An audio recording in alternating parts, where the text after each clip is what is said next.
Hi, I'm sitting here right now and I'm working on making some natural cordage using the reverse twist and making some cordage out of rafia, which is a grass fiber. I did a little video before on how to do a reverse twist for natural cordage. Real quick uh, reminder of how to do that. I've got two strands. I've been working on it for a little bit, so I've already got quite a bit done.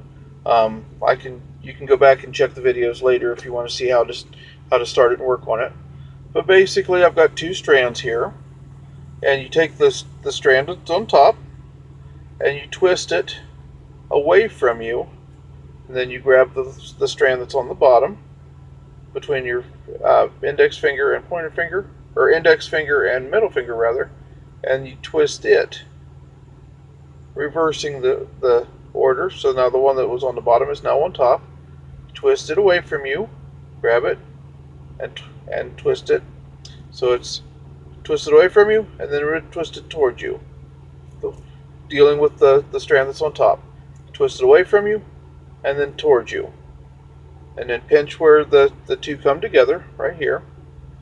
And basically what it does is when it tries to unravel itself, it tightens on itself. So you end up with a really nice twisted rope. What I'm doing now is I'm trying to come up with, as you can see, I've got quite a bit of it done here so far. I want to do a little bit more. I want to try to get about 14 feet lined up. And then what I'm going to do is I'm going to use this to make a rock sling. The same kind of sling from David and Goliath. I showed pictures a little bit ago of one that I just made out of paracord. But I'm going to make this one natural fiber. And as soon as I get 14 feet of this done up, I will be right back and show you how I would, between 14 and 18 feet is what I want to do it. But as you can see, this goes pretty quick. Once I get 14 to 18 feet of cordage done up, I'll be back to show you how I'm going to do it as a sling. So stick with me. I'll be right back. Okay, now I've got pretty good length of cordage made. As you can see, it's all reverse twisted. And what I've done is, off one end, I've gone the length of my arm up to about the middle of my shoulder and tied a knot. This gives me a stopping point. Now what I'm going to do is I'm going to make a couple of loops. The loops decide the size of the pouch of your sling. So I'm going to make them about 3 inches or so. Okay, make 2 of them, just 2 little bunny ears, and make them about the same length. About like that. Coming from your little knot right there. And then this is your knotted end, and this is your working end. This is the extra length that you're going to have. All right. So once I've got my working end and I've got these 2 little loops set up,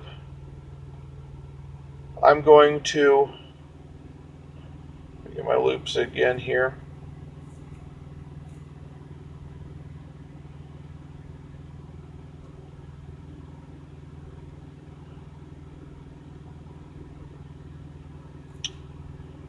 Okay, just like that. I'm going to take my working end, the long end, and I'm going to go underneath everything. Right up against that knot. The knot's right here. Take the working end underneath everything, and trying to keep the 2 loops separate, I'm going to go in and out of the loops, weaving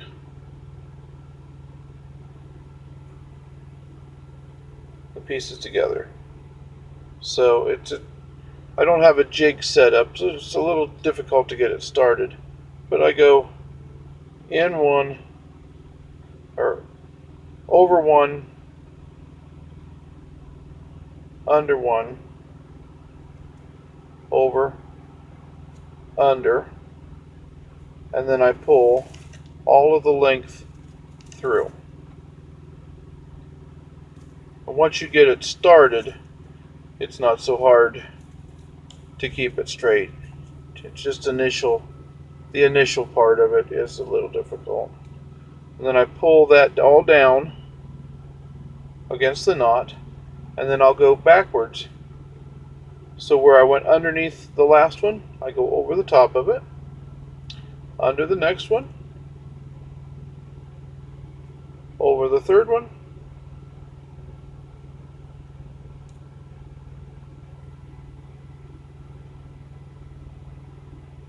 and then under the last one. And you just keep repeating that pattern and pushing everything down against that knot as tight as you can all the way up. I'll work on that, and I'll be right back and show you how to finish it off. Stick with me. Okay, I'm still working on this a little bit, but I thought I'd show you the progress. This has been a couple of minutes here, but you can see the pattern that it's starting to make.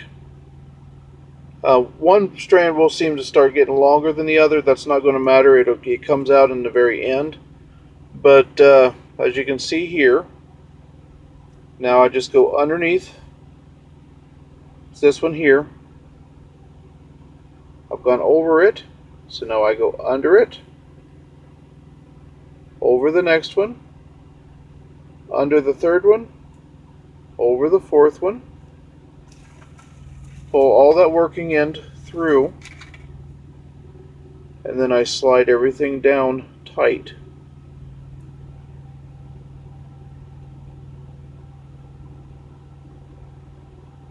And then I just reverse the pattern here.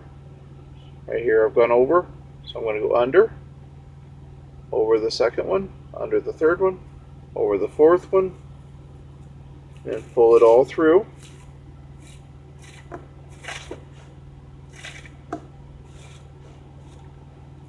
And that's just a repeating pattern. I slide everything down tight, pull it snug, holding the little loops of the bunny ears. I'll pull everything that I've woven down tight on that.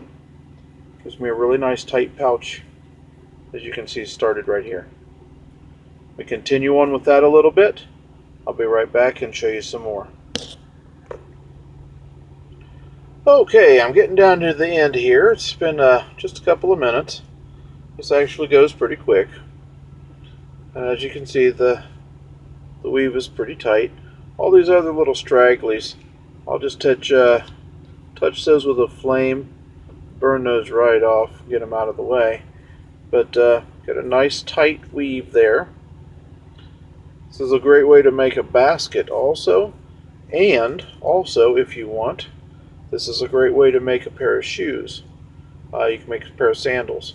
This same weave gives you a lot of flexibility, but a lot of strength and durability. You can weave a pair of sandals like this up in a little less than an hour per shoe. And then all you'd have to do is lace it with loops on the sides. And then when you end up with a loop over here and a loop over here, it'd be just like the eyelets in your regular tennis shoes. And you lace it back and forth that way. But anyway, I'm going to take the working end, and you go over and under, just like you normally do. But then I come back, and before I pull it real tight, between the two, I'm doing this so there's enough room for you can kind of see it. But here's one loop, and here's the other loop. These are the two loops that I started with in the beginning, two bunny ear type things. But now I've gone through. What I'm going to do is I'm going to take my working end that I've used to weave all the way through, and I'm going to come back in through that center.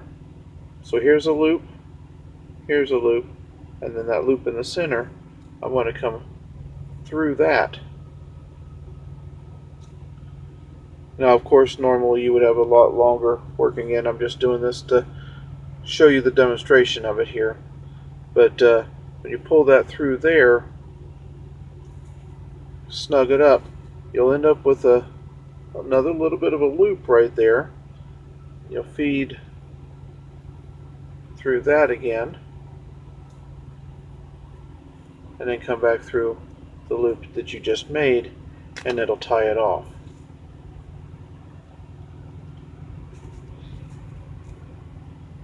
So this is the end that you started with the knot. Now you've got a knot on this end, and on this end all you would do is put a loop in it in whatever way you wanted to do. A simple slipping knot would be okay, and that's what you put over your finger to lock it in place. And then the other end, you have a knot in there, and that's your stop knot. That's what you would hold on to, so when you swing it to build up the kinetic energy to launch your stone, as you couple of rotations with that, and then you throw it. It's just like throwing a baseball. A couple of rotations over your shoulder, and then you would just release, just like you're throwing a ball. But anyway, there you have how to do the weave to make a sling. And this was done with raffia with a reverse twist. So it's natural cordage, and it's a natural cordage woven sling. Thanks for watching.